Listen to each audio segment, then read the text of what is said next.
Oke, masih bersama Hana dan Kak Ece pada hari ini dan masih di program Pelita ya, Peduli Keluarga. Kita masih membahas tentang kebutuhan dan juga keinginan dari diri kita pribadi gitu ya.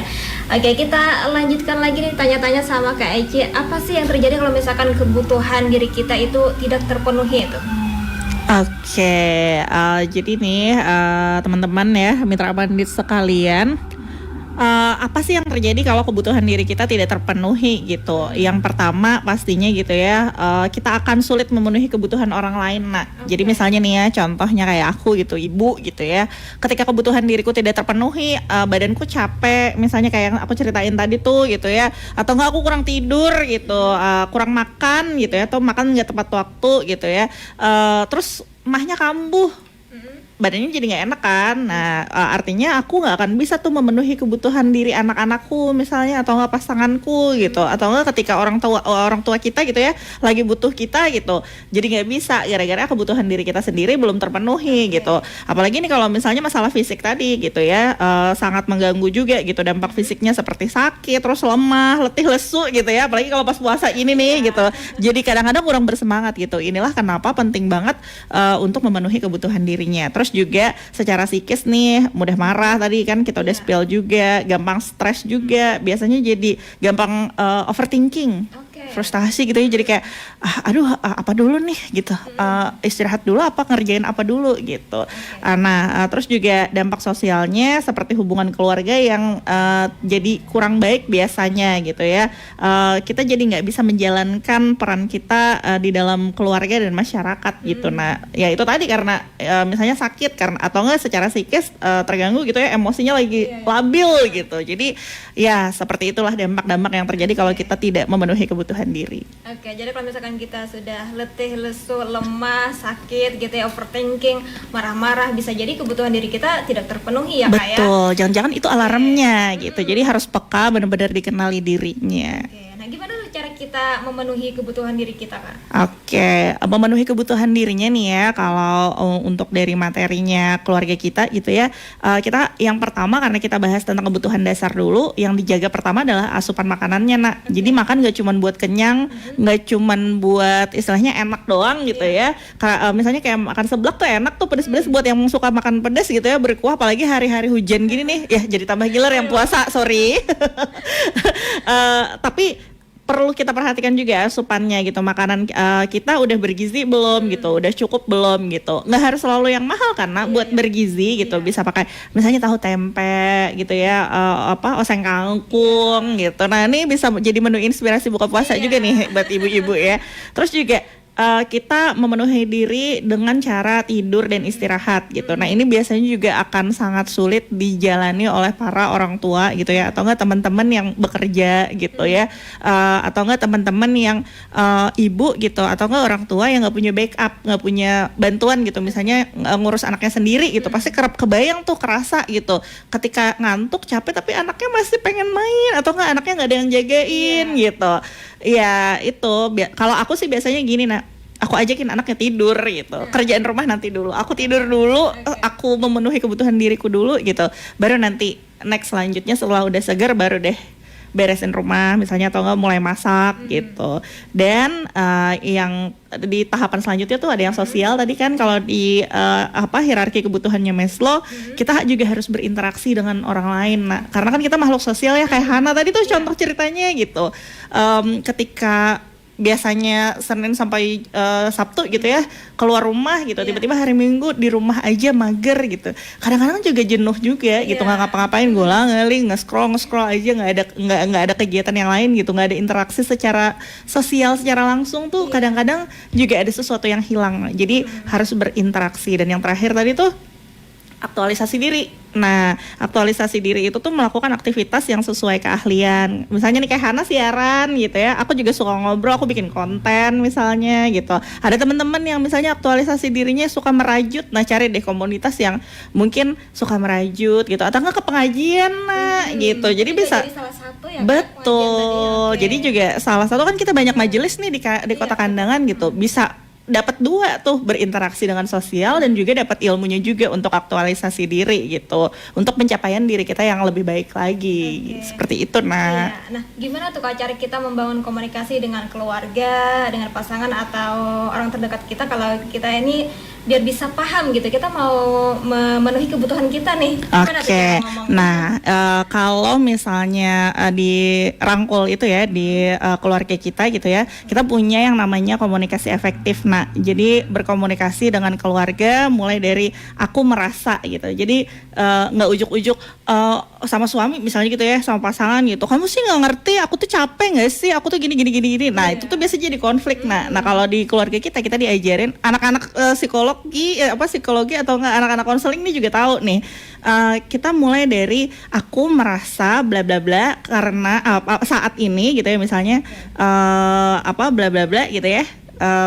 Aku pengennya kamu gitu. Misalnya satu contoh kalimat gitu ya. Aku lagi capek nih kondisinya. Terus aku minta pasanganku untuk jagain anak dulu sebentar gitu. Aku nggak bilang, kamu gimana sih jagain anak dong? Aku mau istirahat. Nah, ini kan bisa jadi konflik ya. Aku lebih akan lebih baik gitu ya kalau kita ngomong ke pasangan kalau misalnya sayang aku lagi ngerasa capek banget nih, ngantuk gitu saat ini. Boleh nggak kalau kamu temani anak-anak dulu gitu, karena aku maunya istirahat dulu 15 menit aja gitu, atau enggak 20 menit aja. Boleh kan ya gitu. Kan lebih enak ya. Walaupun ini prosesnya juga panjang. Karena jujur ya Nak, awal-awal praktik si komunikasi efektif yang tadi aku contohin itu tuh cukup lama gitu. Prosesnya, perjalanan panjangnya kadang-kadang kan pada saat kebutuhan diri kita lagi kacau banget gitu ya, lagi tidak terpenuhi sekali, yang keluar justru bentakan. Ya kayak aku tuh capek, bisa gak sih kamu tuh jadi kayak gitu, tonnya jadi nggak soft spoken kalau kata anak-anak sekarang bilang gitu. Jadi akan lebih baik memang berlatih untuk bisa mengenali diri, memenuhi kebutuhan diri, dan juga bisa berkomunikasi efektif sama pasangan, sama orang rumah gitu ya, sama keluarga, atau nggak sama ibu misalnya Hana nih, ibu aku lagi capek banget nih abis pulang kerja, boleh nggak aku tidur dulu, jangan diganggu dulu gitu ya, 20 menit aja gitu. Gitu.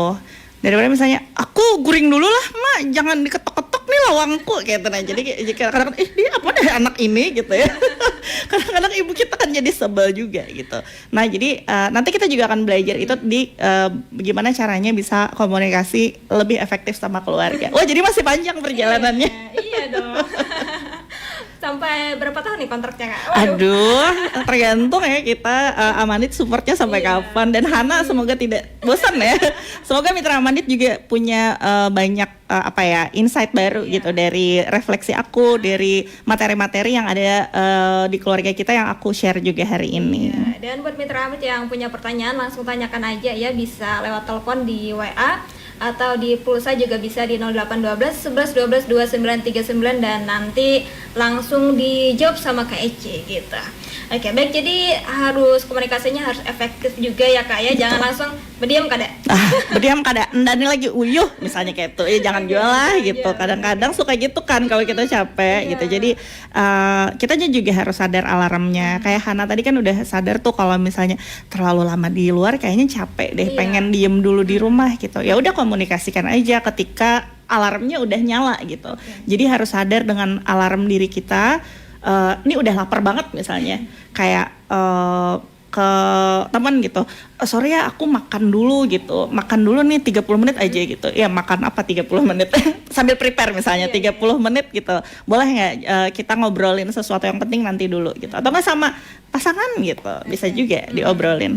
Ketika alarm udah nyala langsung aja divalidasi benar perasaannya, emang kebutuhannya lagi nggak langsung utarakan perasaannya. Kalau Kakak sendiri sesuai dengan pengalaman Kakak, berapa lama tuh untuk melatih atau mempelajari komunikasi yang efektif ini ke pasangan Kak, ke anak atau ke orang tua gitu? Kalau untuk komunikasi efektif jujur sampai sekarang masih sangat-sangat tertatih gitu ya, karena kan ini lagi si kebutuhan diri lagi gitu, karena kebutuhan diri kita kadang-kadang suka tidak terpenuhi kan dengan berbagai macam dinamika kehidupan dan masalah yang ada aja tantangannya gitu. Terlebih misalnya kalau misal pasangan atau anggota keluarga belum kenal sama dirinya sendiri, jadi nggak kenal sama emosi, karena kan orang dewasa kadang-kadang juga nggak kenal sama emosinya gitu. Iya. Jadi ya itu tadi, kembali ke materi awal, kita harus kenal sama diri kita, terus kita kenali juga anggota keluarga kita bantu keluarga kita buat kenal sama dirinya gitu, sampai akhirnya pelan-pelan satu keluarga nih gitu ya, yang circle terdekat dulu kenal sama kebutuhan masing-masing, tahu sama alarm diri masing-masing, dan berempati, bisa menempatkan dirinya gitu ya untuk bisa memahami anggota keluarga lainnya gitu dengan si kebutuhan diri masing-masing ini gitu. Jadi yang paling penting adalah penuhi dulu kebutuhan diri kita agar kita bisa rangkulan nih sama-sama untuk memenuhi kebutuhan anggota keluarga lainnya. Oke, jadi dari diri dulu, dari diri sendiri dulu kita Betul. mengenal ya, baru ke circle terdekat kita, keluarga. Betul Biar sekali. sama-sama mengerti gitu ya kebutuhan masing-masing apa nih. Betul, betul sekali. Iya. Dan perjalanannya pasti panjang gitu ya, karena awal-awal lagi tuh perkenalan aku pernah bahas tentang prinsip cinta ya. Iya. Terus cari cara yang satu nggak berhasil komunikasinya, atau enggak cari cara yang ini memenuhi kebutuhan dirinya nggak berhasil. Oke, cari cara lagi sampai ketemu gitu. Untuk apa? Untuk impian tingginya. Impian tingginya apa? Untuk bisa membersamai keluarga, mencintai dengan lebih baik gitu kan. Dan pastinya nerima tanpa drama. Dah ya kan, karena semua punya drama gitu, keluarga punya drama. Iya, dan dramanya beda-beda gitu ya. Betul, dan jangan takut kalau misalnya ternyata gagal gitu. Misalnya nih, aku sedang mencoba untuk memenuhi kebutuhan diriku, ternyata gagal gitu ya mengkomunikasikannya, terus berakhir dengan marah-marah. Ya udah nggak apa-apa, diterima aja. Tapi artinya harus ada apa ya istilahnya, pengakuan dosa gitu ya sama yang kena marah-marah nih, misalnya anak-anak, sorry ya nak, ibu tadi marah karena misalnya ibu capek banget gitu. Boleh nggak kita diskusi tentang gimana caranya ya aku bisa memenuhi kebutuhan diriku biar aku tidak mengganggu kebutuhan diri kamu gitu. Oke, dan kalau masalah itu kan masalah kebutuhan dan keinginan ya Kak ya. Kalau misalkan menyeimbangkan antara kebutuhan dengan kewajiban gimana tuh Kak? Baik Nah. itu pekerjaan misalkan ya, ini atasan detailnya mau jam segini harus selesai bahkan sampai lembur misalkan, sedangkan kebutuhan kita baik istirahat atau makan belum terpenuhi, gimana tuh Kak? Nah, ini ada di materi pengaturan waktu nanti. Kita manajemen waktu juga belajar nih teman-teman. Jadi akan ada pembahasan tentang manajemen waktu juga. Tapi aku spill juga bahwa ketika kita punya kewajiban artinya tidak menunda-nunda. Nah, ya kan nih buat yang suka last time minute nih, buat yang suka terakhir-terakhir gedebak-gedebuk sendiri gitu ya. Wah, sudah dikejar deadline, itu aku. sudah diburu-buru waktu baru nanti mengerjakan gitu ya. Jadi artinya kan harus cari cara lagi nih buat belajar gitu ya untuk tidak menunda-nunda. Dan yang aku pelajari dari keluarga kita itu adalah satu, nah ternyata walaupun kita sebagai wanita gitu ya diciptakan untuk multitasking, ternyata nggak boleh multitasking. Bukan nggak boleh, disarankan untuk tidak multitasking. Maksudnya tidak mengerjakan sesuatu secara bersamaan. Misalnya gitu ya, masak sambil cuci piring gitu misalnya. Bisa mungkin, cuman kayak hal-hal yang apa ya istilahnya dilakukan secara bersamaan itu biasanya hasilnya nggak maksimal gitu. Karena kebiasaan kan kita ya multitasking kok cewek gitu. Tapi ternyata yang satu nggak selesai, yang satu nanggung, yang satu amburadul, yang mana dulu nih jadinya yang dibenerin gitu. Jadi pelan-pelan satu-satu, tidak menunda, dan ini juga jujur masih jadi PR aku. Tapi kalau misalkan sudah kebiasaan multitasking gimana tuh Kak? Dan pekerjaannya pun juga selesai semuanya gitu. Ya belajar melatih diri, cari cara gitu ya, apa istilahnya untuk bisa lebih teratur gitu, mengatur mana yang prioritas, mana yang tidak gitu, mana yang harus didahulukan, mana yang enggak, mana kewajiban yang benar-benar urgent gitu ya, mana yang tidak. Misalnya antara pekerjaan sama anak, mana dulu nih gitu. Pasti kan anak-anak dulu gitu. Tapi kan kita juga punya tanggung jawab di kantor. Nah, berarti kan harus dahulukan anaknya dulu, selesai satu baru ke pekerjaan kantornya. Inilah kenapa penting banget untuk tidak menunda-nunda itu tadi gitu. Nah, dan yang pasti ya yang aku pelajari gitu ya selama perjalanan mencari cara ini gitu dibersamai teman-teman di Rangkul tuh adalah setiap metode yang ada gitu yang aku ceritakan dan aku refleksikan bisa jadi akan berbeda. Nah, jadi cara aku sama cara kamu untuk memenuhi kebutuhan diri bisa jadi nggak sama. Jadi nggak selalu pakemnya harus sama. Bisa jadi berbeda. Inilah kenapa apa ya kalau metode parenting itu kan banyak ya. nggak akan selalu bisa bekerja dengan baik di setiap orang dengan metode yang sama, teori yang sama gitu. Jadi dipilih mana yang sesuai dengan kebutuhan diri masing-masing dan juga istilahnya mana yang memang betul-betul penting gitu untuk bisa terus memenuhi kebutuhan diri terutama gitu. Jadi jangan menunda-nunda ya teman-teman. Aku juga masih belajar loh. Dan itu nasihat untuk diri sendiri. Betul. Ini sebenarnya kalau refleksi, kalau di Rangkul tuh gitu, nah kita refleksi itu artinya kan ngaca gitu ya. Kita jadi kayak look back ke dalam diri gitu ya, melihat ke dalam diri. Ini apa sih yang udah dikerjain sama diri sendiri gitu. Jadi inilah kenapa kita mengatakan diri kita sebagai fasilitator, bukan pembicara ataupun istilahnya narasumber gitu. Kita menjadi teman rangkulan buat saling belajar gitu ya. Belajar gimana? Belajar dengan berbagi cerita gitu. Jadi bukan berarti kita menggurui ya Kak ya. Betul. Kita sama-sama belajar gitu Betul. dari pengalamannya masing-masing. Karena kan Betul. kita punya pengalaman yang berbeda-beda, punya drama yang berbeda-beda. Iya, benar banget. Nah, udah Hana udah rangkul banget nih. Jadi teman-teman nih ya yang mungkin pengen belajar lebih dalam lagi gitu tentang masalah si kebutuhan diri ini, kalian bisa ikut sesi juga gitu ya di beberapa sesi online di Rangkul Keluarga Kita. Bisa mulai follow nih di Rangkul Keluarga Kita Kandangan gitu ya. Nah, karena officially juga udah ada. Nanti akan ada info-info tentang sesi offline maupun online juga di sana. Oke. Dan balik lagi Hana mau membahas masalah karir tadi ya, kan tadi masalah pekerjaan gitu ya. Nah, masalah karir ini untuk Gen Z biasanya agak gengsi gitu ya. Padahal kebutuhan kita ini nih, tapi keinginan kita yang sangat tinggi itu bagaimana tuh cara kita memilahnya lah antara kebutuhan hidup, pekerjaan gitu, masalah pekerjaan ini. Ini maksudnya secara lifestyle apa memang kebutuhan pekerjaannya gitu nak? Kebutuhan lifestyle kita. Oke, jadi misalnya nih ya, Hana punya pekerjaan gitu, terus penghasilannya sekian gitu, tapi lifestyle-nya tinggi banget gitu. Nah inilah kenapa harus kenal sama dirinya. Balik lagi, kenal sama diri sendiri. Perlunya yang mana sih? Ini penting banget gak sih buat divalidasi orang lain kalau kita punya A, B, C, D, E, F, G ini gitu. Perlu banget gak sih divalidasi sama, maksudnya diterima gitu ya, atau enggak diakui sama masyarakat sekitar gitu bahwa wah si Anu abis berjalanan di ini nih, abis nongkrong di cafe ini nih gitu, yang lagi hits gitu. Percayalah teman-teman mitra manis semua bahwa ketinggalan tuh nggak apa-apa. Kita kadang-kadang ya kalau aku tuh ikut gerakannya Yono gitu, istilahnya kita cuman butuh satu sebenarnya gitu dalam hidup itu, kayak tas tadi tuh misalnya gitu ya, you only need one gitu. Sebenarnya butuh tas satu doang gitu, tas kecil satu, tas besar satu gitu. Ini tas kecil 5, tas besarnya 3, dipakainya kemana? Sementara bahunya cuma 1, 2 gitu ya, kiri kanan gitu. Terus kayak sepatu kakinya cuma 2, sepatunya warna merah ada, kuning ada gitu. Akhirnya karena tersimpan lama berakhirnya rusak, akhirnya mubazir gitu kan ya nak ya.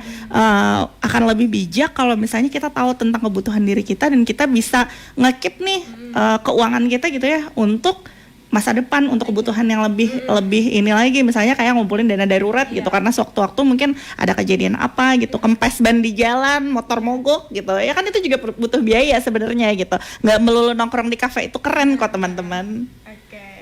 Oke, dan ini ya katanya sih ya kayak Gen Z itu milih-milih masalah pekerjaan, gengsian gitu. Sarjana kok malah dagang misalkan ya, atau sarjana kok kerjanya gini. Jadi kan kita gengsi gitu untuk para Gen Z. Nah, itu gimana caranya supaya kita gak gengsi dan biar bodo amat lah dengan perkataan orang gitu, gimana tuh Kak? Oke, jadi ini kebutuhan diri tentang pekerjaan gitu ya. Kalau di aku refleksinya gitu ya, di angkatan aku kan semua orang pengen jadi pegawai negeri gitu. Kebetulan aku rada menyimpang satu nih gitu dalam keluarga gitu ya. Aku pengen, cita-citaku dulu pengen jadi ibu rumah tangga nak. Aneh banget kan gitu, kayak apa sih? Kayak kok cita-cita dari jadi ibu rumah tangga gitu.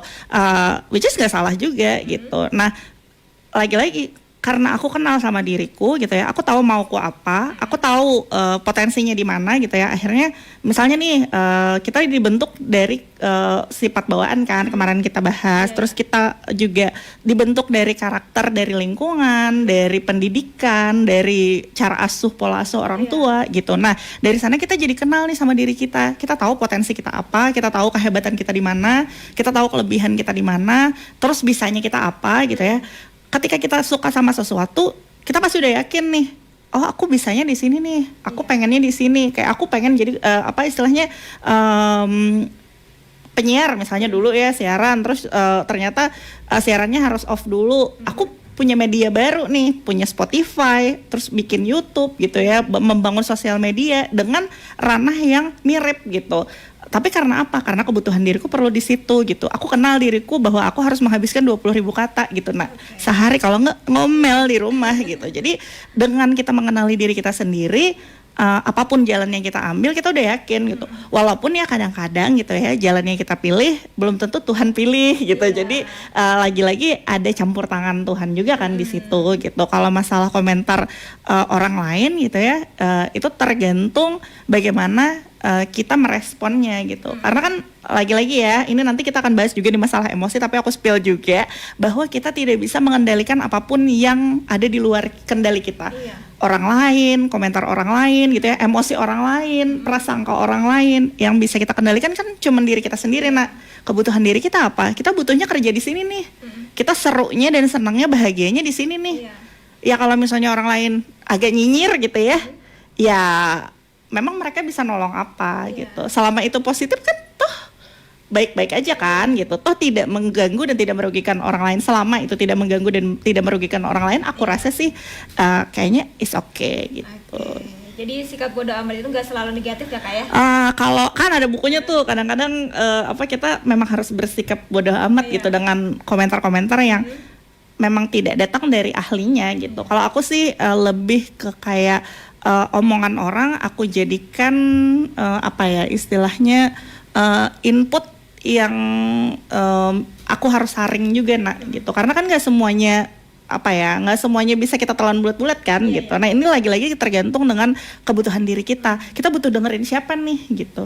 Dengerin ahli atau tong kosong nyaring bunyinya gitu. Jadi teman-teman harus pandai memilah dan memilih juga. Kenali dirinya, penuhi kebutuhan dirinya. Jadi kenali diri ya Kak, yakini, jalani. Betul. Aduh, ini bagus banget deh ya kesimpulannya. Oke, baik Mitra Maritim, masih ada lagi pertanyaan banyak sih sebenarnya ya Kak ya, kita jeda dulu ya. Boleh. Siapa tahu nanti Mitra Amit juga mau bertanya gitu, ini masih sempat kok untuk waktunya, jadi silakan saja ditanyakan baik di WhatsApp, Facebook maupun TikToknya Amrit FM, dan kita jeda dulu tetap di 93,9 Amrit FM.